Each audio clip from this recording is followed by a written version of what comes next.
রাজ্য সরকারকে রাজ্যের সরকারি কর্মচারীদের বকেয়া ডিএর 25% মিটিয়ে দিতে হবে। শুক্রবার 16 মে রাজ্যকে এই নির্দেশ সুপ্রিম কোর্টের বিচারপতি সঞ্জয় করল ও বিচারপতি সন্দীপ মেহতার ডিভিশন বেঞ্চ।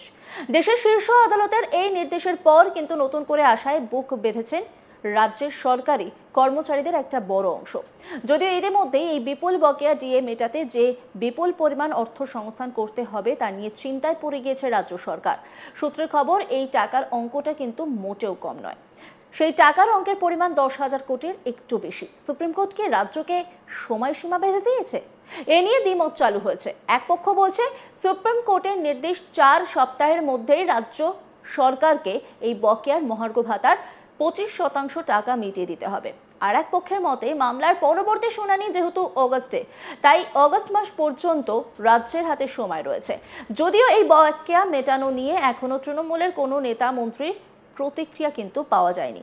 সকলেই জানাচ্ছেন যা বলার এ বিষয়ে মুখ্যমন্ত্রী বলবেন। তবে মুখ্যমন্ত্রী এ নিয়ে কারোর সঙ্গে কোনো আলোচনা করছেন বলে খবর নেই। তবে রাজ্য সরকারের সামনে এখন এই অর্থ সংস্থানের জন্য দুটি পথ খোলা রয়েছে। প্রথমত, সুপ্রিম কোর্টেরই অন্য বেঞ্চ ফের মামলার রায়কে চ্যালেঞ্জ করে যেতে পারে রাজ্য সরকার। দ্বিতীয়ত, রাজ্যে চলা জনকল্যাণমূলক প্রকল্পগুলি থেকে কাটছাট করা। তবে সামনেই 2026 সালে বিধানসভা ভোট, তাই তার আগে বকেয়া ডিএ না বাড়ালে কিন্তু সরকারি কর্মচারীদের একটা বড় অংশ ভোট বাক্সে রাজ্যের বিরুদ্ধে ভোট দিতেই পারে। আবার ভোটের আগে স্বাস্থ্যসাথী থেকে শুরু করে বিভিন্ন জনকল্যাণমূলক প্রকল্পে কাটছাট করলেও সমস্যায় পড়তে পারে। এ নিয়ে আমাদের এক কলিগ কৌশিক দাসের একটি প্রতিবেদন দেখাবো আপনাদের। মহাফাফরে রাজ্য সরকার। দেশের শীর্ষ আদালত জানিয়ে দিয়েছে রাজ্য সরকারি কর্মচারীদের কেন্দ্রের হারে অর্থাৎ 25% মহার্ঘ ভাতা অবিলম্বে মিটিয়ে দিতে হবে। এই টাকার সংস্থান কোথা থেকে হবে তা নিয়ে কিন্তু রীতিমতো উদ্বিগ্ন রাজ্যের প্রশাসনিক মহল। মুখ্যমন্ত্রীও যদিও ঘনিষ্ঠ মহলে এ বিষয়ে এখনও পর্যন্ত কোনো আলোচনা করেননি বলেই সূত্রের খবর। যদিও মনে করা হচ্ছে যে এই টাকা মেটানোর জন্যে পর্যাপ্ত অর্থের প্রয়োজন। কয়েক হাজার কোটি টাকার, প্রায় 10,000 কোটি টাকার কাছাকাছি অর্থের প্রয়োজন। এই টাকার সংস্থান কিভাবে হবে? দীর্ঘদিন ধরে রাজ্য সরকারি কর্মচারীরা তারা মহার্ঘ ভাতার দাবিতে পথে আন্দোলন করছিলেন। শাসক দল তৃণমূল কংগ্রেস যাতে বেজায় সমস্যায় পড়েছিল। পাশাপাশি এটাও জানিয়ে রাখা দরকার, আগামী বছর বিধানসভা নির্বাচন, তার আগে রাজ্য সরকারি কর্মচারীদের 25% মহার্ঘ ভাতা দিতে না পারলে কিন্তু ফের একবার ধাক্কা খাবে রাজ্য সরকার। সব মিলিয়ে বিষয়টি কিন্তু বেশ জটিল রাজ্য সরকারের কাছে। কোথা থেকে আসবে এই অর্থের সংস্থান? মমতা বন্দ্যোপাধ্যায়ের সরকারের কাছে সামাজিক যে প্রকল্পগুলো রয়েছে সেখান থেকে কি অর্থ কাটছাট করে মহার্ঘ ভাতা দেওয়া সম্ভব? এই নিয়েও কিন্তু প্রশ্ন উঠছে কানাঘুষো।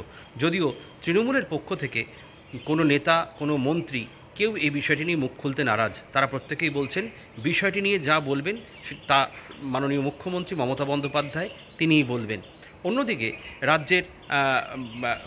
এই রাজ্যের একজন সাংসদ বিকাশ রঞ্জন ভট্টাচার্য, যিনি আইনজীবী ছিলেন, যারা মহার্ঘ ভাতার জন্য সুপ্রিম কোর্টে মামলা করেছিলেন, তাদের পক্ষের আইনজীবী বিকাশ রঞ্জন ভট্টাচার্য মনে করছেন যে যেভাবে সরকারি অর্থ ব্যয় করে মুয়াজ্জিম ইমামদের ভাতা দেওয়া হচ্ছে বা বিভিন্ন জায়গায় মন্দির তৈরি হচ্ছে এবং পুজোর সময় বিভিন্ন ক্লাবকে অর্থের সাহায্য করা হচ্ছে, সেগুলো বন্ধ করলে পরে রাজ্য সরকারি কর্মচারীদের 25% মহার্ঘ ভাতা দেওয়া সম্ভব। এর জন্য কোনো সরকারি সামাজিক প্রকল্প থেকে টাকা কাটছাটের প্রয়োজন হবে না বলে তিনি মনে করছেন। অন্যদিকে রাজ্যের কাছে দুটি পথ রয়েছে কিভাবে তারা এই অর্থের সংস্থান দেবেন। কি সেই পন্থা দুটি? প্রথম পন্থা হচ্ছে সুপ্রিম কোর্টের অন্য বেঞ্চে তারা আবেদন করতে পারেন সুপ্রিম কোর্টের এই রায়কে চ্যালেঞ্জ জানিয়ে। অন্য পন্থাটি হচ্ছে রাজ্য সরকারের যে সমস্ত সরকারি প্রকল্পগুলো রয়েছে সেই প্রকল্পগুলো থেকে কাটছাট করে অর্থের সংস্থান করতে হতে পারে। যদিও আগামী বছর বিধানসভা নির্বাচন রয়েছে, আর্থিক সংস্থান সেরকমভাবে নেই রাজ্যের হাতে। যদি সরকারি প্রকল্পগুলির ওপরে কোনো রকম ধাক্কা আসে বা আর্থিক প্রকল্প যেমন লক্ষ্মীর ভাণ্ডার সামাজিক প্রকল্প, সেই সামাজিক প্রকল্পটির টাকা বরাদ্দের জন্যে, টাকা বৃদ্ধির জন্যে ইতিমধ্যেই কিন্তু শেষ যে আমাদের বাজেট হয়েছে সেই বাজেটে বরাদ্দ হয়েছে। যদি সেখানে আঘাত আসে তাহলে কিন্তু তার প্রভাব বিধানসভা নির্বাচনে পড়তে পারে বলে মনে করছেন মমতা বন্দ্যোপাধ্যায়। অন্যদিকে রাজ্য সরকারের পক্ষ থেকে মমতা বন্দ্যোপাধ্যায় জানেন যে এই 25% মহার্ঘ ভাতা যা দেশের শীর্ষ আদালত দেওয়ার জন্য নির্দেশ দিয়েছে তা দিতেই হবে। কিভাবে দেবেন, যদিও এই রায়ের কপি এখনও হুবহু রাজ্য সরকারের হাতে আসেনি। সেই রায়ের কপি হাতে আসলে জানা যাবে কতদিনের মধ্যে দেওয়া যাবে। যদিও আগস্ট মাসে রয়েছে পরবর্তী শুনানি, এই আগস্ট মাস অবধি সময় রাজ্য সরকার পেতে পারে। আর না হলে আইনজীবীদের একাংশ মনে করছে 4 সপ্তাহের মধ্যে, অর্থাৎ 28 দিন, 1 মাসের মধ্যে এই মহার্ঘ ভাতা দিতে হবে। যা নিয়ে বেজায় বেকায়দায় পড়েছে রাজ্যের প্রশাসনিক মহল এবং মুখ্যমন্ত্রী স্বয়ং। তিনি বিভিন্ন মন্ত্রীদের সাথে কথাও এখনও পর্যন্ত বলেননি এবং সূত্রের খবর এই টাকা সংস্থান করা নিয়ে ইতিমধ্যেই রাজ্য সরকারের মধ্যে যথেষ্ট একটা উদ্বিগ্নতা দেখা দিয়েছে। অন্যদিকে জানিয়ে রাখতে হবে, এখনও পর্যন্ত কেন্দ্রীয় সরকার এই রাজ্যের প্রচুর টাকা আটকে রেখেছে।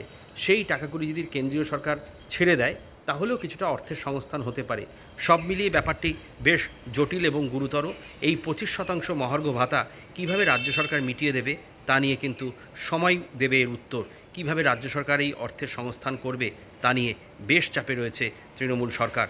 অন্যদিকে সামাজিক প্রকল্পগুলি থেকে যাতে টাকা কাটছাট করতে না হয় সেদিকটিও কিন্তু নজরে রাখবে রাজ্য প্রশাসন।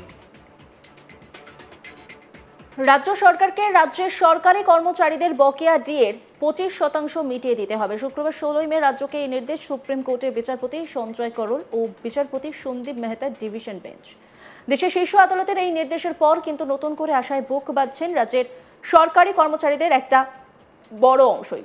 যদিও ইতিমধ্যেই এই বিপুল বকেয়া ডিএ মেটাতে যে বিপুল পরিমাণ অর্থ সংস্থান করতে হবে তা নিয়ে চিন্তায় পড়ে গিয়েছে রাজ্য সরকার। সূত্রের খবর, এই টাকার অঙ্কটা কিন্তু মোটেও কম নয়। সেই টাকার অঙ্কের পরিমাণ 10,000 কোটিরও একটু বেশি। সুপ্রিম কোর্টকে রাজ্যকে সময়সীমা বেঁধে দিয়েছে।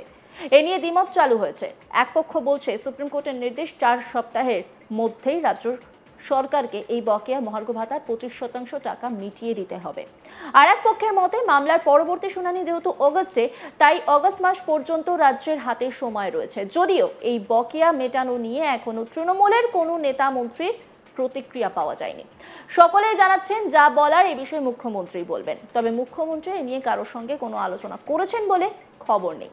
তবে রাজ্য সরকারের সামনে এখন এই অর্থ সংস্থানের জন্য দুটি পথ খোলা রয়েছে। প্রথমত, সুপ্রিম কোর্টেরই অন্য বেঞ্চে ফের মামলা রায়কে চ্যালেঞ্জ করে যেতে পারে রাজ্য সরকার। দ্বিতীয়ত, রাজ্যে চলা জনকল্যাণমূলক প্রকল্পগুলি থেকে কাটছাট করা।